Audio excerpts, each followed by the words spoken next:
guys, LEGO Master 365 here, and welcome to the third and final review of January. It's interesting having the reviews back now, but you know, it's content, so we'll keep it going. Again, there's only not a lot to say for the beginning of this video, and I really want to get into it because I've been looking forward to doing this engine for a while now. So, the engine of today's review is the Bachmann C Class. And it is a beautiful locomotive, just straight off the bat.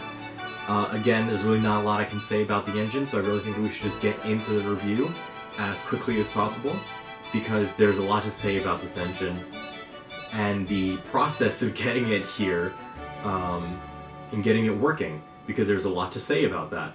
So let's just get into the review. And here it is, the absolutely stunning locomotive that is the Bachmann C Class. Now, I absolutely love SCCR green locomotives. I think they're some of the prettiest engines ever. It is my favorite livery on any locomotive. And so to have another C Class in my collection, or to have another SCCR engine in my collection is great. I now have three. One of them being a Hornby Terrier, the other one being Hatton's P Class, and now I have the Bachmann C Class. So that is three different manufacturers on the same livery. And let me actually get them and I'll do a side-by-side of all three. And here we have all three of my SCCR locomotives all together in a line. We have the Hatton's P Class, the Bachmann C Class, and the Hornby Terrier. And it's just three different takes on three of the same locomotive. I'm still on the lookout for the Dapple Rails of Sheffield D Class. I'm still on the lookout for that. I just missed out on my chance to get it, which is really unfortunate, because I really wanted that engine too. But here we have three of the four big main companies, I guess, if you want to consider them. The four big main ones. And they all have their own different takes. Hornby's, honestly, my least favorite. It's darker compared to the others, and it just feels less detailed than the other three. It just doesn't have the same kind of oomph that the other two have. But out of all of these three, I think this one has to be my favorite because there's definitely more color dynamic going on in the lining, especially on the boiler band. So as you can see on the Hornby one, on the Hornby Terrier, there's red, yellow, and green lining, which is alright, but it's not great. Hatton's is just a little bit of a step up with the red, green, yellow-ish lining. It's just a bit of a step up, but then Bachmann really went all out on their design and had all of the colors be very prevalent and have the red be very vibrant, the yellow very vibrant, the green very vibrant. I keep saying the wrong words. But yeah, that is absolutely stunning quality from Bachmann on the color and the livery. It is my favorite out of the three. It also has the shiniest dome out of the three. I think Bachmann spot on with the paint scheme. The lining on the running board and the wheels and the boiler, everything is just top-notch on the engine. And I'm just going to move the other two out of the way so we can get back to focusing on this engine itself. There is a ton of detail that goes into this engine. First of all, the buffers are sprung, of course, because it is a very high-end quality model. The coupler on the front does not come pre-attached or pre-fitted. You can fit that yourself when it comes in the detail bag. What it does have is it has an operating screw-link coupling, which is great, and I would take it off if I had tweezers. Where are my tweezers? I have a pair of tweezers here. So yeah, the coupler does actually operate, and it is an actual working screw-link coupling, like it doesn't screw or anything, but it does hang down, and it can couple to other locomotives or rolling stock that has a dummy hook, or an actual also operating coupling hook, which is awesome that I can have it look like that. And also, since this is like a passenger engine, you don't expect it to be pulling trains back to front too much. So it just looks nice like this, and I really don't plan to fit the coupler on it just because of that reason. The smoke box has beautiful picked out coloring or silver coloring for the smoke box dart and the boiler, the bands, I guess the braces, I guess, that hold the door to the smoke box itself. And there is a handrail that runs all the way alongside and over the front and all the way back. which just looks really nice. This side isn't as detailed as the other side, which tends to be for locomotives for some reason. Just this side ends up being less detailed for some reason. I really don't know why that is, but it is. There's like some like condensing pipes and stuff here. I think it's a condensing pipe, it may not be, I don't really know what the terms are. And on this side we have the Westinghouse pump, the Westinghouse pump here.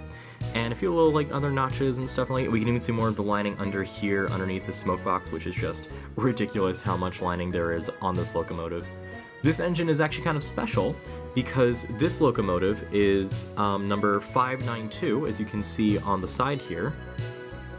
And this locomotive is the C Class that is based at the Bluebell Railway, which I think is really neat, that this is the actual engine that you can go and ride. And I actually have a scrap model of this same engine, 592, made by Holden Yards, I think the place is called. It's like an eBay place that they just take plastic models and they just turn them to scrap engines, and they look really awesome, and it's up in my display cabinet. So it's really cool to have a working version and a scrap version, so I think it's really nice. Also part of my Bluebell collection is the SECRP class. This one is Nettle, or 178, which is its actual number. And I also have Primrose, of course, which is the other P class, and I have Stepney, of course, who is another Bluebell engine. The cab is my favorite part of the locomotive. It just really is stunning to look at. I'm gonna try and zoom in here and get the camera a little bit lower down so you guys can just really see the detail inside the cab, because it is magnificent. That is the only way I can describe the cab detailing, is magnificent. There is so much going on inside the cab, and it's just amazing to look at, and it will look even better with a crew, I think. But you can see like pretty much every part of the engine, which is insane, and it's painted in this beautiful gold and like honey brown color. It's just such a fantastic looking engine. You can see the firebox door handle, and you can see the regulator and the water taps, and like pumps and stuff, and different handles, and like brake things, like little circular tab things, and even a step above, the gauges are picked out with dials and like notches and stuff for the thing. There's so much detail packed into this cab. It is absolutely stunning. It is my favorite part of this whole locomotive. And the tender also has a bit of detail too. As you can see, there's actually a little like warning sign, which I don't know if you can read it or not, but it's there. And there's a brake handle right here on the tender. And of course the door is also picked out, so you can see that too. Now it is a drawbar connection, and I don't know what your guys' opinion is on a drawbar connection to a locomotive, but the Bachmann one is a drawbar connection, and it has wires that run to the tender for DCC. Now the DCC is a fun thing that I will get into after I do the detail review of this. For right now, let's just look at the tender as well.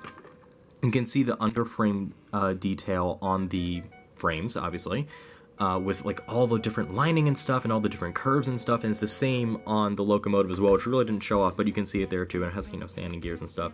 You know, very, very detailed undercarriage, which is just beautiful to look at. And the back, you know, not much more to say. Number 592, again, different letters and stuff. There's another handrail here, brake pipe, a hole for a coupler should you want to add it, and of course, again, sprung buffers on the back too. The coal load isn't terrible. It's kind of glossy, but it also, you know, represents it. I don't know if it's removable or not. I don't think it is. I haven't been able to remove it if it is, but yeah. So that is the main idea of the engine. Now, I got this thing secondhand from Hatton's, which is, of course, a great company to get secondhand locomotives. Or just new locomotives, anyway. When I got this thing, it came DCC fitted, meaning that it had the decoder in, and I think whoever had it didn't reset the DCC chip, so whatever it was set to was its running number, which was really weird. So it didn't work because I don't do DCC. I don't have an interest in doing DCC. So I had to go through the process of decoding it. So I had to buy a 21-pin socket blanking plate, and I had to open up the locomotive to get to the chip, because I think it was in the locomotive. Was it in the locomotive or tender? I believe it was in the I believe it was in the engine. So was it in the engine? I really don't remember. I'm gonna have to look at the instructions. But either way, wherever it was, there are wires that connect to the tender, so there's a speaker on the inside, so it has DCC sound. And it won't run if that plug is pulled, and it's DCC fitted, of course. So when I got this thing, I had to open up the engine to remove the DCC chip, which was a bit annoying of a process to do. And in the process of refitting the body, I couldn't get it back on, and the coupler just snapped out of the body, and I had to refit it carefully. So there's a bit of like paint missing around the side of the coupler because it just snapped off the body. Which wasn't great, but it also wasn't terrible to fit back. That might have just been me. I really have no clue what happened with the engine, but either way, it broke off. And also during the Oaks train show, the whistle fell off, which wasn't fun, and I had to re-glue it, or I had to glue it back into the thing, and it looks alright. Those are the only downsides of the engine, but that was really, I don't know about the whistle, because that might have happened when I was doing the, I might have been refitting the body and it just got loose and then it got knocked in the box and it came off. I don't know. The coupler, I also don't know. I'm assuming that was a me thing because I had to take off the body and put it back on, and I probably did it a bit too roughly because it did go on the body. It slammed back onto the chassis because I just couldn't figure out how to do it, and I was really nervous that I broke something, and I did. It's the coupler. But either way, the engine is okay now, and it runs spectacularly. It's not the greatest crawler, but it does a good, consistent, realistic speed. And I do like that about this engine. It's a good locomotive, and it's a great looker. Now, of course, I did get this engine secondhand, so it's a little bit different than what you might get if you got this new in box. Of course, you wouldn't have the issue of it being DCC fitted and the decoder being set to something that won't be compatible with your engines. But either way, whichever version you get, pre-owned or new, yours should work fine. You shouldn't have to refit the coupler or refit the whistle or do any of that stuff or take it apart and do things. This engine actually does have wear and tear of being pre-owned because the first two screws on the tender are missing. So the tender is loose on the chassis. Just a little bit though, like it's not gonna like fly off. Like there are still the two screws in the back that really keep this thing steady. So as long as you pick it up from the chassis, it's not gonna come off. But either way, the only defects of this engine that I can find are from the fact that it was pre-owned. So whichever version of the engine you get, you should get a much better bang for your buck. So would I recommend this engine to you guys? Absolutely. SCCR Green, without a doubt, my favorite livery on any locomotive, and I would highly recommend it to anyone who, A, likes green, or B, just wants a really nice 060 steam engine that's just a little bit bigger than, your usual tank engine to pull trains and stuff. If you want like a nice tender engine to pull passengers and you just want it to be small, this engine, and you also want to look ornate, this engine is such a good way to go. I love 060 tender engines. I just really wish that companies stop jacking up the prices. Hornby, I'm looking at you, because it's getting so much harder to find engines for affordable prices. I got this thing secondhand, and I think it was still like nearly $200. It's insane how much money these trains are going for. So, all in all, this engine is fantastic, and I want to end this January series of reviews on a good note because I couldn't bring the engine, or I did bring them to Oaks, but we didn't have a layout. So I brought this thing to the Wetham Railway so I could give it a little bit of a run, and I made it like a nice little polished running session with the engine. So without any further ado, please enjoy this quick little running session of the Bachmann C Class on the Wetham Railway.